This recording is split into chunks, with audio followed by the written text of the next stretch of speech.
उम्मीद है कि आप सब खैरियत से होंगे। मैं हूं आपका इंस्ट्रक्टर यासीन अहमद और आज हम अपनी बेसिक सी शार्प प्रोग्रामिंग की क्लास नंबर 12 जो है वो स्टार्ट करने जा रहे हैं। जिन्होंने मुझे अभी इस वीडियो से ज्वाइन किया है, मेरी आपसे रिक्वेस्ट है कि आप प्लीज़ जो है वो प्रीवियस की तमाम वीडियोज़ हैं, उन्हें लाज़मी फ़ॉलो करते हुए आएँ। क्योंकि बेसिकली हम सी शार्प का बिल्कुल बेसिक टू एडवांस लेवल का एक कोर्स आउटलाइन है जिसको हम बेसिकली फॉलो कर रहे हैं। तो हर वीडियो जो है वो बेसिकली एक दूसरी वीडियो पर डिपेंडेंट है। तो बेहतर ये है कि प्रीवियस तमाम जो बेसिक्स हैं उन्हें समझकर आप फिर जो है वो इस क्लास को ज्वाइन करें।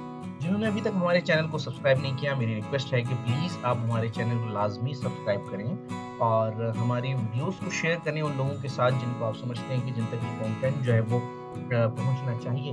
हमारी वीडियोज़ को लाइक करें और अगर बेल आइकन प्रेस नहीं किया तो प्लीज़ जो है वो बेल आइकन भी प्रेस कर दें ताकि जितनी भी तमाम वीडियोज़ हैं इस कोर्स आउटलाइन से रिलेटेड वो आप तक टाइमली पहुँच सके। अपनी कोर्स आउटलाइन देख लेते हैं और देख लेते हैं कि आज हमारे पास क्या है पढ़ने के लिए और लास्ट जो है वो हमने क्या टॉपिक पढ़ा था। तो देखिए जनाब, लास्ट हम लोगों ने एरेज़ के बारे में पढ़ा। हमने ये देखा कि एरेज़ बेसिकली कितनी तरह की होती हैं। हमने डिटेल में इसका प्रैक्टिकल भी किया। हमने ये भी देखा कि हम जो है वो एरेज़ को किस तरह से यूटिलाइज़ कर सकते हैं, मल्टी डायमेंशन एरे किस तरह से यूज़ की जाती हैं और उनको किस तरह से जो है वो प्रिंट करवाया जाता है। और हमने ये भी देखा कि जैक एरे क्या होती है सी शार्प में और हमने उसे उसका प्रैक्टिकल भी करके देखा। आज हमारे पास है मेथड्स। हमने ये देखना है कि बेसिकली मेथड जो है वो क्या होता है और हम सी शार्प में मेथड्स का इस्तेमाल क्यों करते हैं। तो देखिए जनाब, सवाल ये आता है कि असल में मेथड होता क्या है और हम सी शार्प में इसका इस्तेमाल क्यों करते हैं। देखिए जी, अगर आप यहाँ पे इसकी डेफिनेशन की बात करें तो डेफिनेशन इसकी अगर मैं आपको बताऊं, to reuse the block of code और स्टेटमेंट इन अ प्रोग्राम। अब बहुत सिंपल सी एक बात है इस एक लाइन की डेफिनेशन में। देखिए जी, मेथड्स क्या होते हैं। बेसिकली मेथड्स जो हैं वो एक आप कह सकते हैं ब्लॉक ऑफ स्टेटमेंट्स हैं या ब्लॉक ऑफ कोड हैं या ब्लॉक ऑफ इंस्ट्रक्शंस भी कह सकते हैं। जनरली क्या होता है कि आप एक इंस्ट्रक्शंस जो है वो लिख के रख देते हैं और जितनी दफ़ा चाहें उस इंस्ट्रक्शंस को कॉल कर सकते हैं। जैसे लेट्स सपोज मैं आपको रियल लाइफ एग्जांपल में दूं कि मुख्तलिफ जो हमारे पास जो है वो ऑटोमोबाइल कंपनीज हैं जो बेसिकली कार्स जो हैं वो बनाती हैं। अगर हम बात करते हैं फॉर एग्जांपल, मैं आपको एक एग्जांपल देता हूँ कि अगर हम बात करते हैं एक हमारा फंक्शन है, एक हमारा मेथड है हैंड ब्रेक का। फॉर एग्जांपल आपके पास जिस तरह से अगर हम कार की बात करें तो उसमें मल्टीपल फंक्शंस हैं, जैसे एक्सीलरेशन का है, ब्रेक का है और हैंडलिंग का है। तो इसी तरह मैं आपसे ये कह देता हूँ कि एक हमारे पास फंक्शन है हैंड ब्रेक का। तो अगर आपने किसी कार में हैंड ब्रेक फिट करनी हो या हैंड ब्रेक सेट करनी हो तो जनरली आपके जो मैकेनिक हैं वो क्या करते हैं, पार्ट्स लेकर आते हैं या मैं आपसे ये कह देता हूँ कि वो हैंड ब्रेक का एक पूरा सेट लाते हैं और एक पूरा उसका यूँ समझ लें एक ब्लॉक लाते हैं और लाने के बाद वो आपकी कार में सेट कर देते हैं। तो उससे क्या होता है, आपकी कार जो है वो उसकी जो हैंड ब्रेकिंग की फंक्शनैलिटी है वो वर्क करने लगती है और आप उसको मल्टीपल टाइम जो है वो यूज़ कर सकते हैं, कॉल कर सकते हैं। तो देखिए यहाँ पर समझाने का मकसद क्या हुआ, यहाँ पर अब आप ज़रा गौर करें कि हमारे पास जो हैंड ब्रेक का मेथड है या हमारे पास जो हैंड ब्रेक का फंक्शन है वो बेसिकली मैकेनिक ने तो नहीं बनाया, वो तो बना बनाया उसे मिला। उसने सिंपल क्या किया, लाया और लाकर फिट कर दिया। इस तरह की जो फंक्शनैलिटी होती है या इस तरह के जो मेथड्स होते हैं उनको हम बिल्ट इन फंक्शंस भी कहते हैं, जो ऑलरेडी बने बनाए हों। जैसे एक्सेलरेशन कार में बिल्ट इन फंक्शन है, वो ऑलरेडी आता है। हाँ, आप ये कह सकते हैं कि जैसे लेट्स सपोज अगर कार में आपके पास मीडिया प्लेयर नहीं आया, जैसे लेट्स सपोज मेरी कार है उसमें मेरे पास जो है वो स्क्रीन नहीं ऐड हुई, उसमें सिंपल MP3 प्लेयर है। तो मैं क्या करूँगा कि मैं उस फंक्शन को अपडेट करके मैं उसमें स्क्रीन ऐड कर सकता हूँ। ये मेरी एडिशनल फंक्शनैलिटीज़ है। तो इसे हम बेसिकली क्या कहते हैं, इसे हम कहते हैं कस्टम फंक्शन या कस्टम मेथड्स। वो फंक्शन, वो मेथड्स जो मैंने खुद बनाए। तो अब जब चाहे मैं उसको यूज़ कर सकता हूँ और जब चाहे मैं उसको कॉल कर सकता हूँ, मुझे कोई रोकेगा नहीं। तो जनरली क्या हुआ कि मुझे बार-बार, आप अगर कहें कि बार-बार जो हमारे मैकेनिक हैं उसे हैंड ब्रेक फिट करने की ज़रूरत नहीं पड़ेगी। मैं अगर कह दूं कि जैसे लेट्स सपोज कि मुझे हैंड ब्रेक लगानी है, तो मैं मैकेनिक के पास जाऊं और उसे कहूं पहले हैंड ब्रेक फिट करो और मैं हैंड ब्रेक लगाऊं, ऐसा नहीं हो सकता। तो जनरली हमने क्या इसमें समझने की कोशिश की है कि देखें जी, वो काम, वो इंस्ट्रक्शंस, वो सेट ऑफ इंस्ट्रक्शंस जो आप बनाकर रख लेते हैं और उसे आप मल्टीपल टाइम कॉल कर सकते हैं। तो इस फंक्शनैलिटी को हम बेसिकली क्या कहते हैं, फंक्शन या मेथड। आपके पास मल्टीपल जो है वो फंक्शंस हैं, कुछ बिल्ट इन फंक्शंस हैं सी शार्प में, कुछ आप कस्टम डेवलप करते हैं, वो मैं टाइमली आपको साथ साथ बताता रहूंगा।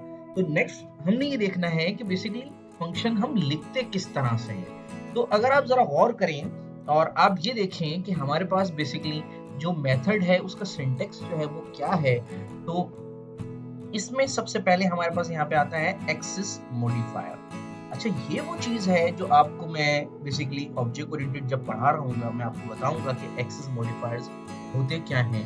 बेसिकली हमारे पास जो मेजर यूजेबल हैं वो 3 एक्सेस स्पेसिफायर्स हैं या एक्सेस मॉडिफायर्स हैं, जिसमें पब्लिक, प्राइवेट एंड प्रोटेक्टेड आता है। तो ये क्या चीजें हैं, ये मैं आपको जब हम बेसिकली ऑब्जेक्ट ओरिएंटेड पढ़ रहे होंगे तो मैं आपको उस वक्त क्लियर समझा रहा हूँ। उसके बाद हमारे पास है रिटर्न टाइप, यानी कि मेथड जो है वो किस किस्म की वैल्यू रिटर्न करेगा। रिटर्न टाइप नॉर्मली क्या होती है, इंटीजर जो डेटा टाइप हमारे पास होती है, हम बेसिकली उसी को मेथड की रिटर्न टाइप के लिए डिफाइन कर रहे होते हैं, जो आप यहाँ नीचे देख भी रहे होंगे। मैं अभी आपको एक्सप्लेन भी करूंगा। नेक्स्ट हमारे पास क्या है, मेथड नेम।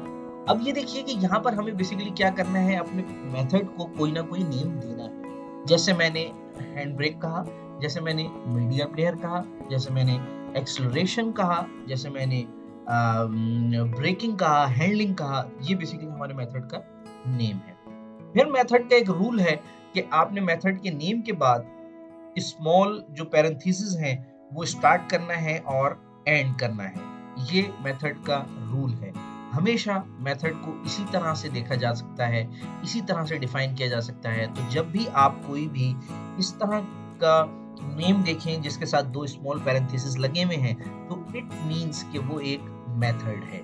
फिर इन 2 स्मॉल पैरेंथेसिस के दरमियान आप पैरामीटर्स की बेसिकली लिस्ट भेजते हैं। पैरामीटर्स क्या होते हैं, वो वैल्यूज, वो अल्फाबेट जिनमें आप अपनी वैल्यूज मेथड में पास करना चाह रहे हैं, यानी कि मेथड को देना चाह रहे हैं। इसकी एग्जांपल मैं आपको भी जब हम प्रैक्टिकल कर रहे होंगे मैं आपको इजीली जो है वो समझाऊंगा। तो देखिए, ये जो आपके पास बेसिकली रूल था मेथड को यहाँ पर डिफाइन करने का या मेथड को डिक्लेयर करने का, उसको मैंने आपको प्रोग्रामिंग में भी यहाँ लिख कर दिखाया है, जिसमें यहाँ पर लिखा हुआ है बेसिकली पब्लिक इंटीजर ऐड। ये देखिए, ये मेरा एक्सेस मॉडिफायर है, ये मेरी इस मेथड की बेसिकली रिटर्न टाइप है कि ये मेथड किस किस्म का डेटा जो है वो रिटर्न करने वाला है। तो अगर आप यहाँ पर मेथड की कोई रिटर्न टाइप डिफाइन करते हैं तो आपको मस्ट है कि आप यहाँ पर मेथड से कोई ना कोई वैल्यू इस टाइप की रिटर्न लाजमी करें। अब ये रिटर्न क्या होता है, रिटर्न के बगैर काम हो सकता है या नहीं हो सकता, ये मैं आपको जब हम प्रैक्टिकल कर रहे होंगे तो मैं आपको बता रहा हूँ। फिर आप ये देखिए कि ये मेथड का जो नेम है ये हमने डिफाइन किया ऐड, यानी कि मैंने अपने मेथड को ऐड का नाम दिया और इसके साथ मैंने स्मॉल पैरेंथेसिस का भी इस्तेमाल किया। इसमें मैंने 2 पैरामीटर्स बताए, एक मेरे पास इंटीजर टाइप ए होगा वेरिएबल और एक इंटीजर टाइप बी होगा। ऐसा हरगिज नहीं है कि जिस किस्म की रिटर्न टाइप आपके पास यहाँ पर डिफाइन की जाए उसी किस्म के ही आप पैरामीटर्स ले सकते हैं। इनको बेसिकली पैरामीटर्स कहा जाता है। जो वेरिएबल्स आप पास करते हैं आपके मेथड्स में, उन्हें बेसिकली पैरामीटर कहा जाता है। तो ऐसा हरगिज नहीं है कि पैरामीटर सेम रिटर्न टाइप के होने चाहिए, ऐसा हरगिज नहीं है कि पैरामीटर जो है वो सेम टाइप के होंगे। आप यहाँ पर मल्टीपल पैरामीटर्स पास कर सकते हैं और उनकी टाइप सेम भी रख सकते हैं और चेंज भी कर सकते हैं। जिस तरह से आपने उन पैरामीटर्स का बेसिकली इस्तेमाल करना है वो आप यहाँ पर यूटिलाइज कर सकते हैं। तो ये हमारे पास बेसिकली था मेथड का डिफाइन करने का तरीकेकार। अब मैं आपको प्रैक्टिकल करके दिखाता हूँ और ये देखते हैं कि किस तरह से हम मेथड्स को यूज कर सकते हैं। उससे पहले एक चीज बताता चलूं, अगर आप इस एरिया की बात करें, यानी कि मैं सिंपल बात करता हूँ मेथड नेम और पैरेंथेसिस की और उसके बाद मैं बात करता हूँ उसके पैरामीटर्स की, तो हम बात करेंगे कि ये हमारे पास बेसिकली सिग्नेचर है हमारे मेथड का। और आप अगर इस पूरी ब्रैकेट की बात करते हैं यहाँ से यहाँ तक, तो ये बेसिकली मेथड की बॉडी कहलाती है या मेथड की डेफिनेशन भी कहलाती है। आप इसको कोड ऑफ ब्लॉक भी कह सकते हैं, यानी ब्लॉक ऑफ कोड भी कह सकते हैं। यहाँ से यहाँ तक की इसकी लिमिट है मेथड की अपना कोड डिफाइन करने की।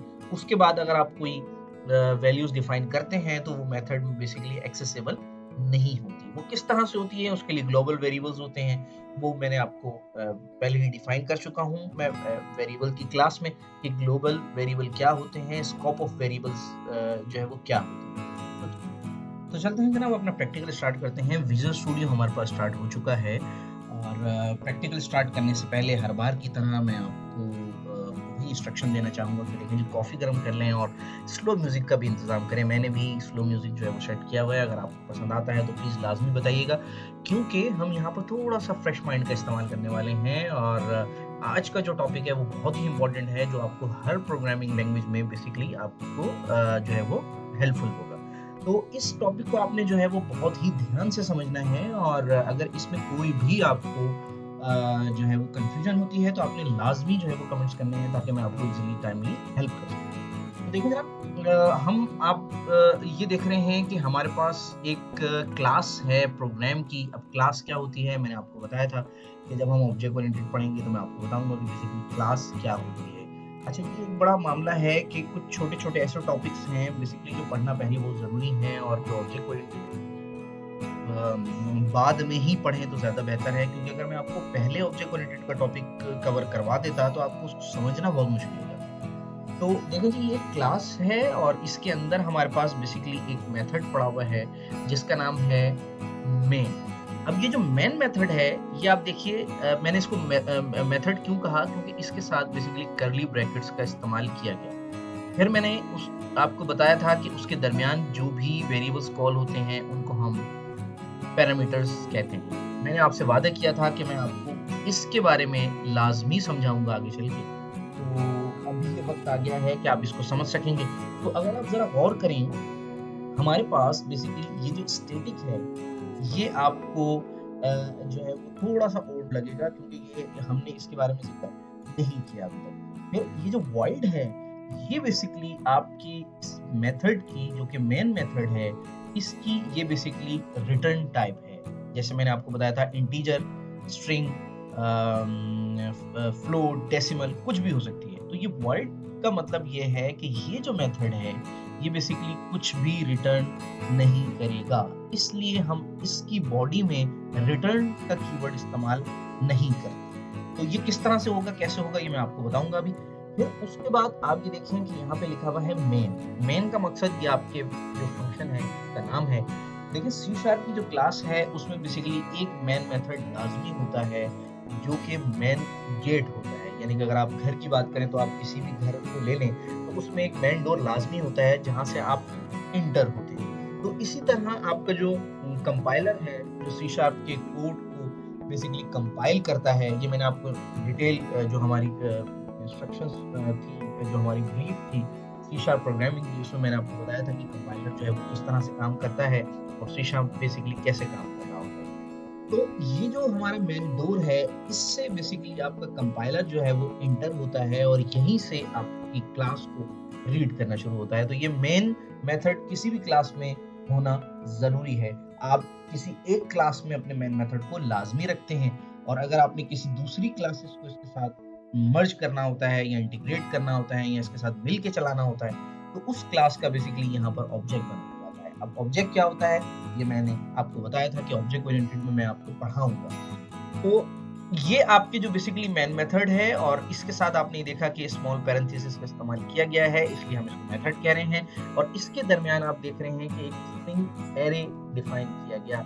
ये एरे भी आप पढ़ चुके हैं, और इस स्ट्रिंग एरे को जो बेसिकली डिक्लेयर किया गया है, उसके साथ आपके पास ये ARGS यानी कि शॉर्ट फॉर्म है आर्गुमेंट्स की, ये बेसिकली आपको एक वेरिएबल डिफाइन किया गया। तो देखिए जी, ये पैरामीटर भी कहलाते हैं, ये आर्गुमेंट भी कहलाते हैं। तो कहीं अगर आर्गुमेंट का जिक्र हो तो इसमें आपको कंफ्यूज नहीं होइएगा कि जी ये पैरेंथेसिस और आर्गुमेंट क्या है।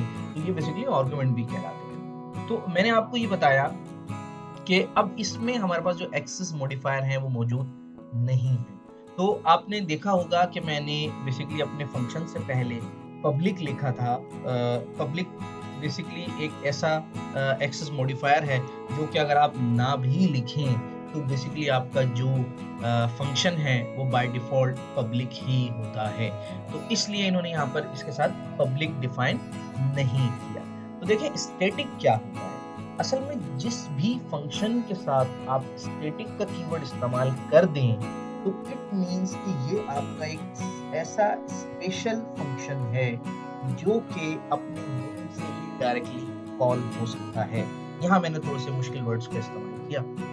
अपने नेम से क्या मुराद? देखें आपने ये देखा होगा कि क्लास में एक मॉनिटर होता है, उसकी तमाम बच्चों से ज़्यादा एक कह लें वैल्यू होती है कि वो आपके पास रिस्पॉन्सिबल होता है क्लास में आफ्टर द इंस्ट्रक्टर। तो इसी तरह जो आपका स्टैटिक मेथड होते हैं या स्टैटिक वेरिएबल्स होते हैं, ये एक स्पेशल किस्म के बेसिकली मेथड्स होते हैं जो डायरेक्टली अपने नेम से कॉल हो जाते हैं। अपने नेम से कॉल होने से क्या मुराद? जब भी आप कोई फंक्शन बनाते हैं क्लास में तो ये ज़रूरी होता है कि आप उस फंक्शन को अगर आप स्टैटिक नहीं रख रहे तो आप बेसिकली उस फंक्शन को अपनी क्लास के नेम से ही एक्सेस करते हैं। अगर मैं बात करूं कि किस तरह से तो ज़रा इसका डेमो कर लेते हैं। लेट्स सपोज मैं आपसे कहता हूं कि मैंने एक फंक्शन बनाया पब्लिक वॉइड मैं कह रहा हूँ यानी कि ये फंक्शन कुछ भी रिटर्न नहीं करेगा। पब्लिक वॉइड टेस्ट और इसके अंदर मैंने कहा कि ये कुछ रिटर्न नहीं करेगा, बस ये क्या करेगा कि ये कुछ लाइन प्रिंट करेगा कंसोल डॉट राइट लाइन और इसमें मैंने कह दिया फर्स्ट मेथड। ठीक है जनाब। अब मैं क्या कर रहा हूँ, अब मैं इस मेथड को अपने इस मेन मेथड में कॉल कर रहा हूँ ताकि ये मेरा मेथड कॉल हो सके और कंपाइलर इसको एग्जीक्यूट कर सके। क्योंकि आपने अभी तक देखा हमने जितना भी काम किया सब मेन मेथड में ही किया है, तो इस वजह से हमें ये फंक्शन यहाँ कॉल करना पड़ेगा। फंक्शन कॉल करने का तरीकाकार क्या है?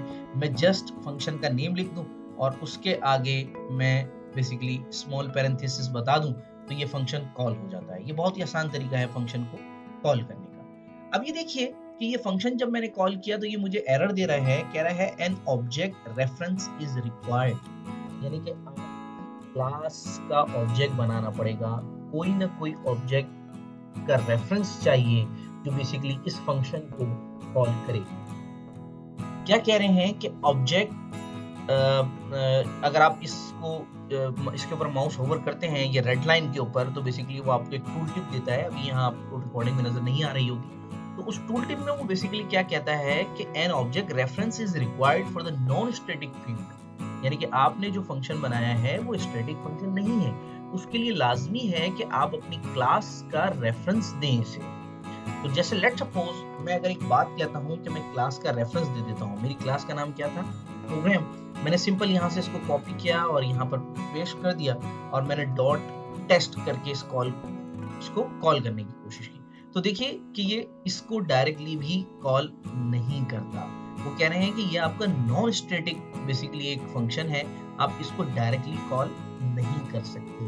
तो फिर किस तरह से कॉल कर सकते हैं? उसके लिए जरूरी है कि आप अपनी क्लास का ऑब्जेक्ट बनाएं। और क्लास का ऑब्जेक्ट बनाने का तरीकाकार क्या होता है कि आप सबसे पहले क्लास का नेम लिखें, ठीक है, जो कि हमारी क्लास का नेम है, और फिर आप उस ऑब्जेक्ट का नाम बताएं, क्लास का नाम, ऑब्जेक्ट का नाम, और उसके बाद आपके पास इज इक्वल टू न्यू का कीवर्ड यूज होता है और फिर क्लास का आपके पास आ जाता है नेम, और इसको हम बेसिकली कंस्ट्रक्टर कहते हैं। ये एक स्पेशल टाइप का मेथड होता है जो कि क्लास में मौजूद होता है और क्लास के नेम का ही होता है। ये आगे चल के मैं आपको बताऊंगा कि क्या होता है और किस तरह से इसका इस्तेमाल करते हैं। फिर उसके बाद मैंने क्या कहा, माई क्लास, जो कि मेरी क्लास का ऑब्जेक्ट था, और मैंने कहा डॉट। अब जब आप ये डॉट करेंगे तो आप बेसिकली इस टेस्ट फंक्शन को इजीली कॉल कर सकते हैं, क्योंकि आपने बेसिकली इसको इसकी क्लास का रेफरेंस दे दिया। अब आप अगर इसको हम जो है वो कंपाइल करके देख लेते हैं तो देखें जी हमारे पास जो रिजल्ट है वो यहाँ पर इसने जनरेट कर दिया, फर्स्ट मेथड, यानी कि जो भी फंक्शन या मेथड के दरमियान मौजूद था वो इसने प्रिंट कर दिया। ये हमने कैसे कॉल किया बेसिकली, ये हमने क्लास के रेफरेंस से कॉल किया है। क्लास का ऑब्जेक्ट बना के उसका रेफरेंस दिया है ऑब्जेक्ट का कि भाई इस ऑब्जेक्ट के अंदर ये मेथड पड़ा हुआ है, ये मुझे दे दो। मैंने ये कहा था कि अगर आप स्टैटिक फंक्शन बनाते हैं तो बेसिकली उसके लिए आपको क्लास का जो रेफरेंस है वो इस तरह से ऑब्जेक्ट बनाकर देने की ज़रूरत नहीं है। हम इसको कमेंट करते हैं और यहाँ पर मैं इस वॉइड से पहले स्टैटिक का एक कीवर्ड इस्तेमाल कर लेता हूँ जो कि ये बताएगा कि मेरा मेथड जो है ये स्टैटिक मेथड है। मैंने स्टैटिक डिक्लेयर किया और सिंपल यहाँ कर टेस्ट लिखा, तो आप गौर करें कि ये इसने मुझे बेसिकली टेस्ट दे दिया। अच्छा, आपके पास यहाँ पर बेसिकली सजेशन या टू टिप नहीं आती, तो जब आप यहाँ विजुअल स्टूडियो में काम कर रहे होंगे तो आपको बेसिकली यहाँ पर सजेस्ट भी करना होगा। बहरहाल, तो आपने ये देखा कि मैंने टेस्ट को डायरेक्ट कॉल कर लिया और इसने अभी हमें कोई भी एरर जनरेट नहीं करके दिया। मैं जब अपने प्रोग्राम को एग्जीक्यूट करूंगा तो देखिए रिजल्ट सेम उसी तरह जनरेट हो गया। लेकिन क्योंकि ये मेरे पास एक ऐसा स्पेशल फंक्शन बन चुका है स्टैटिक, जिसे मुझे कॉल करने के लिए इस बेसिकली फंक्शन के अंदर जो मेरा वॉइड फंक्शन था टेस्ट नाम का, इसके अंदर जितने भी मैं वेरिएबल्स या जो भी मैं इस्तेमाल करूंगा प्रॉपर्टीज, वो स्टैटिक टाइप की ही होंगी। इसको हम आगे चल के डिटेल में पढ़ भी लेंगे, स्टैटिक मेथड्स क्या होते हैं। अभी आपने इसको इतना सा बेसिकली याद रखना है कि जनरली हम स्टैटिक मेथड्स क्यों इस्तेमाल करते हैं और कैसे इस्तेमाल करते हैं, ये मैंने आपको बताया। तो जनाब, ये जो हमारे पास बेसिकली आज की क्लास है, ये मुझे लग रहा है काफ़ी लेंथी होने वाली है क्योंकि इसमें बहुत सारी चीज़ें हैं समझने के लिए एक एक करके। तो यहाँ तक तो आपने ये समझा कि नॉर्मल जो हमारे पास मेथड होता है और जो स्टैटिक मेथड होता है, उन दोनों के दरमियान में किस तरह से फ़र्क है, इसको हम डिटेल में भी आगे चल के पढ़ लेंगे। और अभी मैं क्या करता हूँ कि इस स्टैटिक मेथड को यहाँ से रिमूव कर देता हूँ। मैं कहता हूँ कि जी मेरा पब्लिक नॉर्मल जो फंक्शन है वो ही हम यूज़ कर रहे हैं। तो मैंने इसको वापस से अनकमेंट किया, मैंने कहा क्लास के ऑब्जेक्ट से ही आप इसको कॉल कर लें, मुझे कोई इशू नहीं है। और आपने ये देखा कि ये जो मेरा मेथड था ये बेसिकली वॉइड टाइप का मेथड था। अब एक और मेथड मैं यहाँ बनाने जा रहा हूँ जिसका मैंने कहा पब्लिक इंटीजर ऐड। और ये मेथड जो है मेरा, ये जब भी कॉल होगा बेसिकली, तो ये एक इंटीजर या ये एक स्ट्रिंग टाइप का बेसिकली एक वेरिएबल कॉल करेगा जिसका नाम मैं रख देता हूँ मैसेज।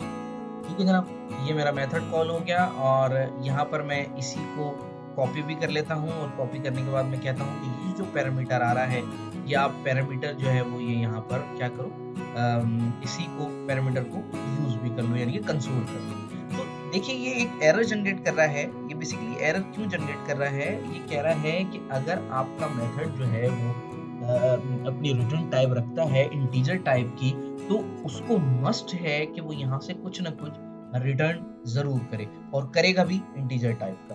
तो ये तो मसला है क्योंकि आपको यहाँ पे एक रिटर्न टाइप लगानी पड़ेगी और रिटर्न जो है उसमें आपको कुछ भी करवाना पड़ेगा। जैसे लेट्स सपोज मैंने यहाँ 0 करवाया था, अगर मैं 0 हटा देता हूँ तो वो कहता है कि भाई कुछ तो रिटर्न करवाओ, खाली कैसे रिटर्न करूँगा मैं। तो उसके लिए मैं यहाँ पे 0 कर देता हूँ रिटर्न। तो 0 जो है वो एक इंटीजर टाइप का है, तो इसलिए इसने यहाँ पर रिटर्न कर दिया। अगर जैसे लेट्स सपोज मैं यहाँ पर कोई भी वैल्यू स्ट्रिंग में रिटर्न कर देता हूँ, आपको पता है कि डबल कोट्स में आप जो भी वैल्यू रखते हैं वो एज ए स्ट्रिंग काउंट होती है, और मैं यहाँ रिटर्न करता हूँ स्ट्रिंग, तो ये एरर जनरेट करेगा। ये कहेगा कि आप कह रहे हो कि उसकी जो रिटर्न टाइप है वो बेसिकली इंटीजर है, cannot implicitly convert type string to int.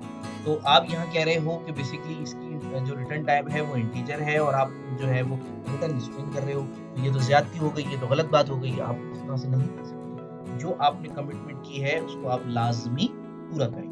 तो देखें जनाब, अगर मैं यहाँ पे रिटर्न 0 करता हूँ तो वो इस पे खुश हो जाता है, वो कहता है ठीक है जी ओके है, यानी कि आपने जो वैल्यू पास की है वो इंटीजर टाइप की है, हम इसको इस्तेमाल कर सकते हैं, यानी कि हम इस पे गो ऑन कर सकते हैं। तो चलें जी, ये यहाँ तक भी हमारा मैसेज कन्वे हो गया, ये ओके हो गया हमारी वैल्यू यहाँ तक। अब मैं क्या करने जा रहा हूँ बेसिकली, अब मैं इस फंक्शन को भी कॉल करने जा रहा हूँ। तो मैंने माई क्लास रेफरेंस ऑपरेटर का इस्तेमाल किया जो कि डॉट कहलाता है, और अब ऐड फंक्शन मुझे कॉल करना है। मैंने सिंपल ऐड का फंक्शन जो है वो सेलेक्ट कर लिया अपने ड्रॉप डाउन से, जो कि आपके पास आ रहा होगा। अब ये यहाँ पर भी एरर दे रहा है, ये कह रहा है कि आपका जो ऐड का फंक्शन है ये बेसिकली एक्सपेक्ट करता है एक स्ट्रिंग टाइप का पैरामीटर, तो आपको ये लाजमी देना पड़ेगा, लेकिन स्ट्रिंग टाइप का। मैं जब 0 पास करूँगा तो ये 0 पर भी एरर देने लग जाएगा कि भाई आप तो इंटीजर दे रहे हो, आपने वहाँ पर ऊपर कहा था कि मुझे स्ट्रिंग टाइप का बेसिकली एक पैरामीटर चाहिए, तो आप इंटीजर कैसे दे सकते हो? फिर मैं अगर इसको डबल कोट्स में लिख लूँ तो ये सही हो जाएगा इसके लिए। क्यों? क्योंकि स्ट्रिंग हमेशा डबल कोट्स में ही पास होता है, ये आप अच्छी तरह जानते हैं। तो चलते हैं जी, इसको कंपाइल करके देख लेते हैं कि रिजल्ट क्या जनरेट होता है हमारे पास। अभी देखें जी कि मैंने यहाँ पर जो डेटा दिया था वो मेरा फर्स्ट मेथड था, जो टॉप वाला टेस्ट मेथड था, और उसको उसने 0 हमें प्रिंट किया। क्यों 0 किया? क्योंकि मैंने यहाँ पर पास ही 0 किया था। अगर मैं यहाँ पर कह देता कि सेकंड मेथड, और इसको मैं सेव करके दोबारा से कंपाइल करता हूँ, तो देखें जी मेरे पास रिजल्ट जनरेट हो रहा है सेकंड मेथड। तो जो आप पैरामीटर पास करेंगे इस फंक्शन में, वो एज इट इज यहाँ पर बेसिकली क्या हो जाएगा, कंसोल हो जाएगा। तो अब अपने फंक्शन को नेम देखें, फंक्शन का नेम हमने रखा था ऐड। इट मींस कि ये वैल्यूज ऐड करने वाला फंक्शन है। तो मैं एक काम ये करता हूँ कि मैंने आपको ये एक वॉइड टाइप का भी बता दिया, मैंने आपको जो है वो एक रिटर्न टाइप का भी फंक्शन बता दिया। एक मैं फंक्शन इस्तेमाल कर लेता हूँ पब्लिक वॉइड, और इसमें मैं कह देता हूँ ये अगेन मेरे पास ऐड का फंक्शन है, पब्लिक वॉइड ऐड। और यहाँ पर मैं जो पैरामीटर ले रहा हूँ वो मैं ले रहा हूँ इंटीजर a, और एक पैरामीटर में ले रहा हूँ इंटीजर b। अब मैंने 2 पैरामीटर्स लिए। अब जरा गौर करें, आपको थोड़ा सा कंफ्यूजन भी लग रहा होगा, आप कहेंगे कि यार एक नाम तो हमने पहले ऊपर ले लिया, एक नाम हम यहाँ ले रहे हैं। तो देखें जी C# आपको ये अलाउ करता है बेसिकली कि आप जो है वो सेम नेम के मेथड डिफाइन कर सकते हैं, लेकिन उनकी जो रिटर्न टाइप है वो डिफरेंट होनी चाहिए। ये आपको थोड़ा सा कंफ्यूज कर रहा होगा, इसको थोड़ा सा चेंज करके इसका नाम हम बेसिकली एडिशन रख लेते हैं, ताकि आपको ये कंफ्यूज ना करे। ये मैं आपको पढ़ाऊंगा जब हम ऑब्जेक्ट ओरिएंटेड के रूल्स एंड रेगुलेशंस पढ़ रहे होंगे, उसके अंदर मैं आपको बताऊंगा कि मेथड ओवरलोडिंग, मेथड ओवरराइडिंग क्या होती है, ये कहाँ बेसिकली अप्लाई हो सकता है। खैर अभी इसको इग्नोर करें। तो आपने एक फंक्शन बना लिया, एक ऐड फंक्शन था, एक एडिशन का एक फंक्शन बना लिया हमने कहा ये अलग चीज है, ये अलग चीज है।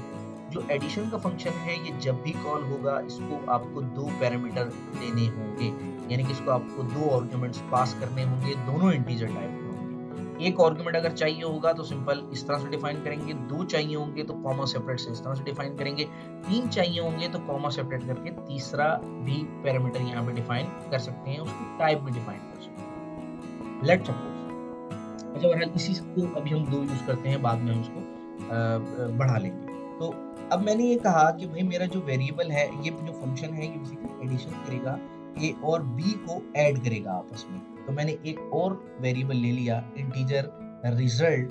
जो रिजल्ट इंटीजर है ये बेसिकली जो हमारे पैरामीटर हैं a प्लस b, इन दोनों का जो रिजल्ट होगा वो अपने पास रखेगा। अब ये देखिए कि ये जो पैरामीटर हैं ये बेसिकली एक्सेसिबल हो गए हमारे इस कोड ऑफ ब्लॉक। अब मैं अगर आपसे ये कहता हूँ कि भाई ये वेरिएबल यहाँ इस्तेमाल करो, या जैसे लेट्स सपोज ऊपर मैसेज का जो स्ट्रिंग है उसका जो वेरिएबल है वो यहाँ इस्तेमाल करो, तो देखें क्या ये वेरिएबल हमारे पास आता है। मैंने console.writeline किया और मैसेज डिफाइन कर दिया, तो देखें ये एरर दे रहा है, कह रहा है the name MSG does not exist in the current context, यानी कि इस कोड ऑफ ब्लॉक में ये जो आपने यहाँ से यहाँ तक डिफाइन किया है इसमें इस नाम का तो कोई वेरिएबल ही नहीं है। तो मैंने आपको बताया था कि जो भी वेरिएबल आप बेसिकली यहाँ पैरामीटर इस्तेमाल करते हैं उसकी जो रेंज होगी वो इस ही कोड ऑफ ब्लॉक में होगी जो कि यहाँ से यहाँ तक मौजूद है। तो खैर हम इसको यहाँ पर यूज नहीं कर सकते। अब आप ये देखिए कि मैंने ये कहा कि इंटीजर a और इंटीजर b है, इन दोनों को आपस में मुझे प्लस करना है, और प्लस करने के बाद मुझे यहाँ पे ये रिजल्ट एक वेरिएबल मैंने लिया, मैंने कहा ये इसमें रख दूं। तो ये दोनों वेरिएबल मेरे इस कोड ऑफ ब्लॉक में मुझे एक्सेसिबल हैं।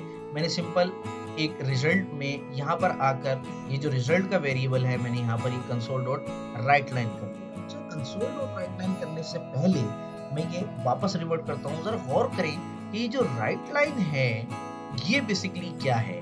तो गौर करें तो ये भी तो एक फंक्शन है, इसके आगे भी तो स्मॉल ब्रैकेट लगे हुए हैं, यानी कि ये हमारे पास एक बिल्ट इन फंक्शन है जिसकी फंक्शनलिटीज हम जब चाहें यूज कर सकते हैं। ये कंसोल की क्लास में कहीं ना कहीं ये जो राइट लाइन का फंक्शन है ये लिखा गया होगा और ये एक वॉइड टाइप का फंक्शन है जो कि कुछ भी वैल्यू रिटर्न नहीं करता। अगर ये रिटर्न करता होता तो हमें इसकी वैल्यू को अपने किसी वेरिएबल में रखना होता। किस तरह से वो मैं आपको आगे बताऊंगा। तो मैंने सिंपल क्या किया कि console.writeline में अपना जो रिजल्ट का वेरिएबल है ये मैंने रख दिया। मैंने कहा कि मैं बेसिकली इसमें जो भी वैल्यूज दूंगा एडिशन में वो दोनों आपस में प्लस हो जाएंगी और यहाँ पर console.writeline हो जाएगी। तो मैं इसको कॉल कर लेता हूँ। मैंने कहा माई क्लास डॉट एडिशन, ये मैंने एडिशन का फंक्शन कॉल किया और एडिशन के फंक्शन में इसने मुझे कहा कि आपको दो पैरामीटर देने होंगे। मैंने कहा 20 और 30। अब ये 20 जो है ये उठकर A में चला जाएगा और ये जो 30 है ये उठकर B में चला जाएगा। ये दोनों आपस में प्लस हो जाएंगे। तो जरा गौर करें कि मैं यहाँ पर 20 और 30 इसलिए पास कर रहा हूँ क्योंकि मैंने यहाँ पर इंटीजर टाइप के वेरिएबल्स कहा था। अगर मैं इसको लेट सपोज डबल कोट्स में पास कर देता हूँ तो ये मुझे एरर देगा। ये मुझे एरर इसलिए देगा, ये कहेगा कि भाई आप तो वहां पे कह रहे हो कि दूसरा वेरिएबल इंटीजर टाइप का होगा, आपने स्ट्रिंग टाइप क्यों पास किया, इसलिए आपको ये इसी तरह से देना है। ये फंक्शन बेसिकली क्या काम करेगा, ये आपसे दो पैरामीटर लेगा, इनको ऐड करेगा और इसको रिजल्ट को प्रिंट कर देगा। अब सिंपल इस फंक्शन को जो एडिशन का फंक्शन है आप 1000 मर्तबा कॉल कर सकते हैं, आप इसको जहां चाहें कॉल कर सकते हैं। इसकी जो फंक्शनलिटीज आपने लिख दी हैं वो हमेशा वही परफॉर्म करेगा, यानी कि जो आपने इंस्ट्रक्शंस परफॉर्म की हैं तो भाई दो वेरिएबल्स लो, दोनों को प्लस करो। अब वेरिएबल आप मल्टीपल टाइम पास कर सकते हैं। तो देखें इसने यहाँ पर आपको 50 प्रिंट कर दे दिया क्योंकि इसने आपके वेरिएबल 20 और 30 को कॉल किया था। लेट सपोज मैं इसको दो दफा कॉल कर लेता हूँ और एक दफा मैंने 20 और 30 दिया और एक दफा मैं वैल्यू देता हूँ 10 प्लस 50। तो देखें क्या ये दोनों दफा वैल्यू प्रिंट करेगा। तो जनाब आप जितनी दफा इस फंक्शन को कॉल करेंगे उतनी दफा ये आपको रिजल्ट जनरेट कर देगा।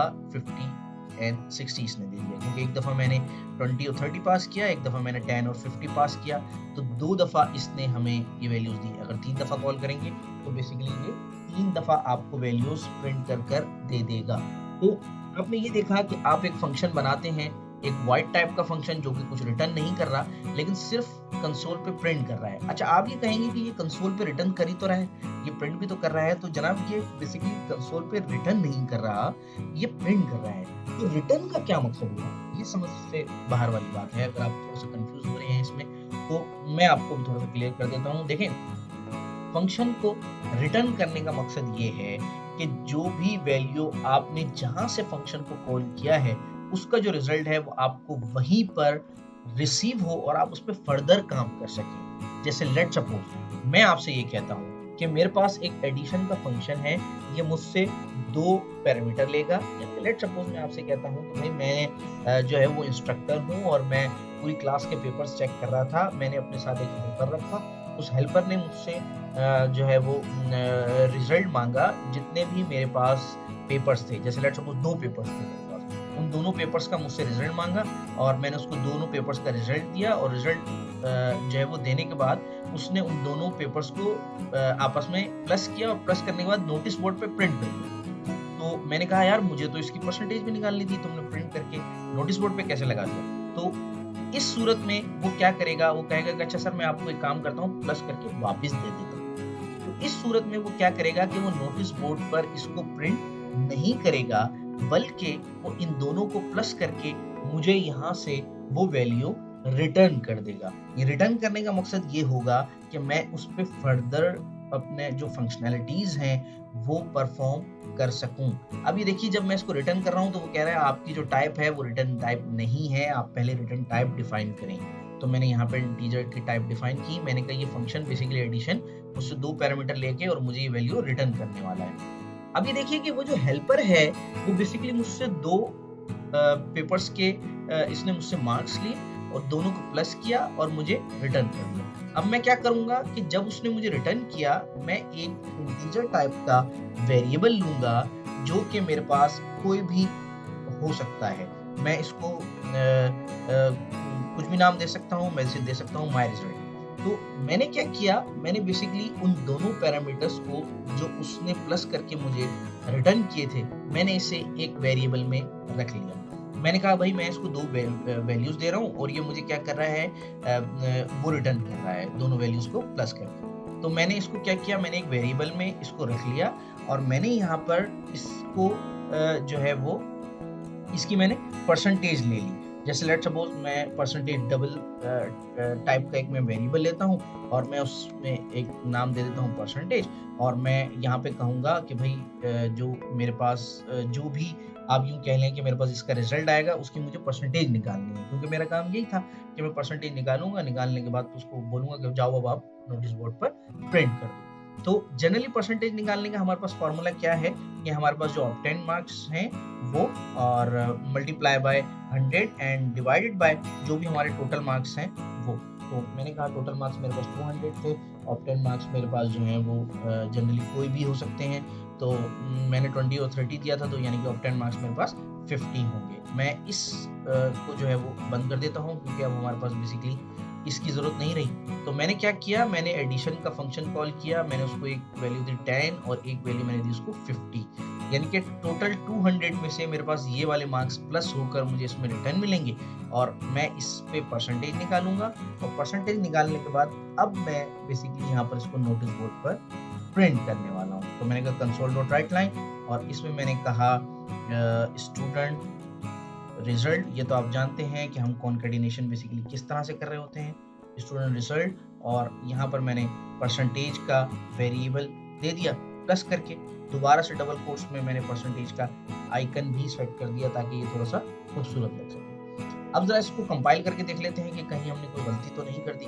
तो देखिए जनाब, स्टूडेंट रिजल्ट 30%, यानी कि 200 में से जब आपके पास जो रिजल्ट आएगा वो आप बेसिकली जो है वो यहाँ पर प्रिंट कर सकते हैं। अब आप ये देखिए कि उसने मुझे ऐड करके वहीं पर रिजल्ट जनरेट किया, रिटर्न किया।